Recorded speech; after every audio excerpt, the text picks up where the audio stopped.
Olá, amados, bom dia, graça e paz, louvado seja o nosso Senhor Jesus Cristo, Ele é fiel, Ele cuida de nós. Compartilhar com os amados uma palavra, em Provérbios, no capítulo 26, no versículo 18, diz assim: quem cuida bem da sua figueira, comerá dos seus frutos, e quem trata bem o seu patrão, será bem recompensado. A figueira, nós sabemos, aquela que é infrutífera, né? Aquela que se passa a produzir frutos más, né? Que a Bíblia diz, conhecereis pelos seus frutos. Ele sacode, derruba os frutos podres, né? E nós sabemos que aquela que produz só folhas, né? Que se torna inútil, ela seca e só serve para ser lançado no fogo. Mas 1 Coríntios capítulo 3, no versículo 8, diz: o que planta e o que rega, nós sabemos que não tem importância nenhuma, a não ser aquele que dá o crescimento. Né? Toda honra e toda glória seja dada a ele. Ministram de acordo com um propósito. Né? O propósito que ele nos chamou é para cumprir o ministério, né? Para, através dos dons que ele nos capacita, né? Porque nós precisamos primeiramente buscar a Deus, né? Porque Deus é quem envia o Espírito de Cristo, né? Para que a gente seja habilitado para qualquer boa obra, né? E então nós temos que chegar ao Pai que nos atrai até o Filho. E através do Filho, o Pai é o agricultor, né? Mas é através do Filho que nós recebemos as ferramentas, né? Para trabalhar em prol do seu reino, né? Quando se arrepende, quando nasce nova criatura e recebe o ministério para anunciar as boas novas. E cada um será premiado segundo o seu próprio trabalho. Nós sabemos que a obra, né, não existe meritocracia, né, porque ela não gera um crédito, ela gera um débito, do qual o Senhor nos galardoa. Né, o Senhor zera a conta. Né, tudo aquilo que plantares, certamente colherás. Né, quer sejam boas, quer sejam más.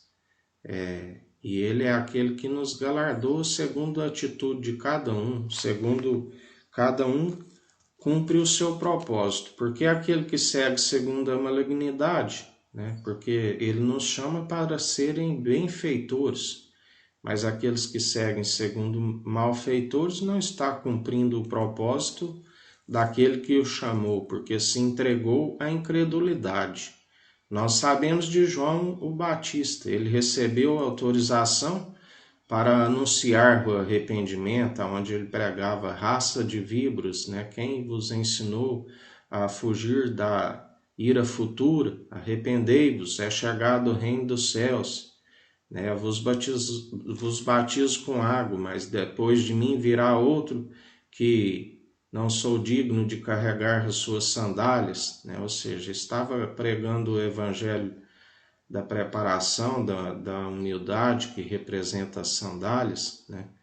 Mas depois ele utilizou os dons, né, que ali estava capacitado, caiu na incredulidade, né? Quando ele ali veio a luta, a tribulação, que ele estava preso, né, por conta de falar a verdade, aquele que não quis ouvir e o lançou na prisão. Ao invés de perseverar, recaiu na incredulidade. Se ele havia visto ali naquele batismo o próprio Deus anunciando: este é meu filho amado, fazei tudo o que ele disser, né? Ele viu ali confirmando, né, através da voz do próprio Deus e caiu em incredulidade, né? Quando ele manda os seus discípulos perguntar: é tu que havemos de chegar ou havemos de esperar outro? Né? Ele caiu na incredulidade, né? Ou seja, passou a amar o prêmio da injustiça, né? Porque com certeza ele já havia recebido o galardão do tempo que ele estava vivendo justamente, né? Mas agora ele passou a incredulidade, ele duvidou, né? E nós sabemos o fim, que sua cabeça repousou na bandeja da raposa, né? Porque não vigiou, né? Nós temos que estar em vigilância, nós temos que estar. Hoje Jesus está nos falando em galardão daqueles que perseveram, né? E o risco da incredulidade daqueles que um dia perseveraram e agora não está mais vivendo de forma justa, né? Passa a viver de forma injusta quando já receberam o seu galardão, né? Segundo as suas obras e atitudes. Mas agora recebe o galardão da forma que está vivendo, né? Injusta. Lucas capítulo 19, versículo 17 diz: é o que o Senhor elogiou, né, o bom servo, o administrador, servo bom, e por ter sido leal no pouco, governarás sobre 10 cidades. Né? A Bíblia diz: quem serve no exército à sua própria custa. Né? O lavrador que trabalha arduamente é o primeiro a participar dos frutos. Né? Todo aquele que continua no bom trabalho, ele é regiamente recompensado, né? Segundo as suas obras, segundo as suas atitudes. Nós não devemos preocupar, né, com isso, porque aquele que tem fé sabe que o Senhor é aquele que nos capacita em toda boa obra, tanto nos dons espirituais, que é o mais importante, né, que a gente recebe as ferramentas, recebe a revelação da palavra para utilizar, manejar bem a palavra da verdade, tanto na defesa, no ataque, né, a vigilância, a oração, do qual nós oramos em conformidade com o Espírito Santo, que é aquele que ora em nome do Filho e o Pai o atende, porque tem a presença do Espírito Santo na tábua de um coração de carne.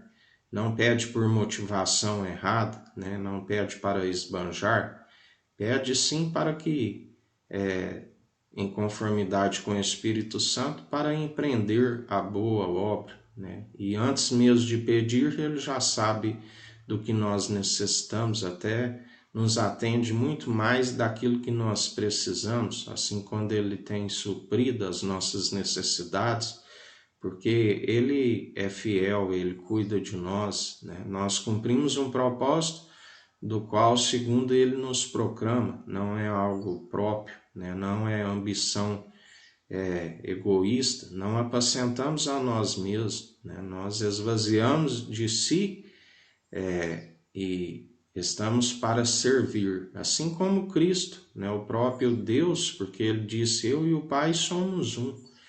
E aquele que está em unidade com ele através do Espírito Santo está em conformidade, né? Recebe a instrução daquele que lhe instruiu, segue segundo o bom comportamento e as atitudes que ele produz em nós, quando nós permitimos, ouvintes e praticantes, né? E assim ele é aquele que nos galardoa, né? Ele é aquele que nos capacita para fazer a boa obra. Ele é que nos concede a semente, a semear, né? Mas para isso é necessário começar, permitir que ele use a nossa boca, né? Permitir com que aonde ele nos mande, nós vamos e anunciamos as boas novas, para que aqueles que recebam vem a fé, né? Porque a fé é pelo ouvir e ouvir as boas novas. E as boas novas é a palavra de Cristo. Aonde a gente pisa a planta dos pés, nós estamos falando dele a todo momento, né? Não podemos cair na incredulidade de João o Batista, né? Se sentiu ao invés de se tornar um discípulo de Jesus, né? Continuar com as sandálias da dignidade, da humildade, né? Ele passou a criar discípulos para si mesmo, né? Como a Bíblia diz, ele enviou os seus discípulos a perguntar a Jesus. Aí foi o seu erro, né? Aí foi onde grande foi a sua queda, porque ele devia continuar a ensinar que ele era discípulo de Jesus e aqueles que ali estavam seguindo não deviam seguir a ele, mas sim seguir a Cristo Jesus, porque só há um bispo e bom pastor de nossas almas, que é Cristo Jesus. Por isso que sempre digo aos irmãos, não sigam a homens, sigam a Cristo Jesus, e aquele que ministra, ensine aqueles que estão ouvindo as verdades, que eles estão ouvindo o Espírito Santo, que eles devem seguir a Jesus Cristo, né? Porque somente Ele tudo pode, tudo executa, tudo opera, porque Ele está com o julgamento. O Pai lhe confiou a julgar, né? Assim, nós nada somos, nada podemos. Ele nos capacita, através do seu Espírito, a nos falar a verdade, né? Mas se não fosse pelo seu Espírito, nada resolve, não tem ministério. Se o Espírito Santo não estiver anunciando, né? Se ele não estiver operando, aonde tiver reunido 2 ou mais pessoas, aonde muitos esfriaram no amor, se entregou à apostasia, por declarar, né, que o seu ministério é próprio, né, porque este ministério tudo opera, tudo faz, né, e o Espírito Santo entristece e afasta, e se não tem mais a presença do Espírito Santo, como podeis fazer a obra, né? Assim é onde muitos caíram na incredulidade, como João Batista, né? Armaram uma cilada para si mesmos, por confiar em seus próprios olhos, por criar doutrinas, né, meramente humanas, que não são possíveis mover o sobrenatural. Ora ou outra vem um anjo e há um mover de águas, né, mas não passa disso. O resto é tudo enganação, né? Estão seduzidos, né, por um espírito de prostituição que nada opera, né? Pelo contrário, estão os levando à ruína, à destruição, né? E em mais um dia, amados, é seguindo o Espírito Santo, né? Porque aquele que milita como bom soldado em Cristo Jesus, ele persevera, mesmo que no pouco, né, seja nas condições financeiras, ele está investindo, porque aquele que é fiel no pouco, né, sobre o muito, o administrador, o general de guerra, ele o coloca, né? As principais armas que nós temos que ter são as espirituais, né? As ferramentas que são necessárias financeiras, seja para os locais de reunião, né? Porque ensinar que a igreja ali tem a presença de Deus é um erro, porque ele não habita em templos feitos por mãos humanas. Ele habita num coração contrito e arrependido. Quando ali há uma reunião de várias pessoas que têm a sua presença, né, ali há um mover sobrenatural, mas um local de paredes de pedra, e se o coração também for de pedra, uma cisterna rachada que não retém a água, não tem a presença do Espírito Santo. Pode-se, de repente, reunir até debaixo de uma árvore, né, como é no caso da África, onde nós contemplamos, Mas se os corações ali estiverem quebrantados e com a presença, a glória do Senhor invade ali debaixo daquelas árvores, né? Mas é necessário ter a presença do Espírito Santo, porque sem Ele nada somos, nada podemos. O soldado nada pode militar se não for em seu nome, porque Ele é o Senhor dos exércitos, né? Ele é aquele que dá ordem aos seus anjos, Ele é aquele que intercede por nós, tudo Ele opera e executa, né? E nós temos que ter em nós a unção que despedaça todo o jugo, né? Assim nós devemos perseverar. E Ele é aquele que nos recompensa regiamente, e nós, isso não satisfaz a nossa alma, né?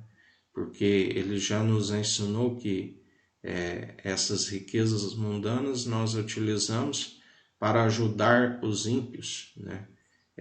Usufruímos sim o melhor desta terra, né? Mas não para esbanjar, porque é um risco. Aquele que esbanja acaba retrocedendo e esbanjando pela própria destruição, né? Se volta aos manjares da Babilônia. Nós somos daqueles que não regredimos, e sim avançamos adiante rumo à salvação e à vida eterna, para a salvação de almas, né? Trazer aqueles que estão nas trevas para a iluminação da luz, e também para fazer com que essa sabedoria dos poderosos desse século, que já vai desvanecendo, se transforme em nada, né? Porque ao invés de aproximar o povo de Deus, está a distanciar. Mas a cada dia ela vai desvanecendo, né? E o nome do Senhor está sendo glorificado no meio de nós, através da purificação do templo. Um dia abençoado a todos, que o Eterno nos abençoe e nos guarde, brilhe o Eterno sua face sobre nós, erga o Eterno sua face sobre nós e nos dirija. Aqui é o irmão Fábio Gomes, Deus te abençoe.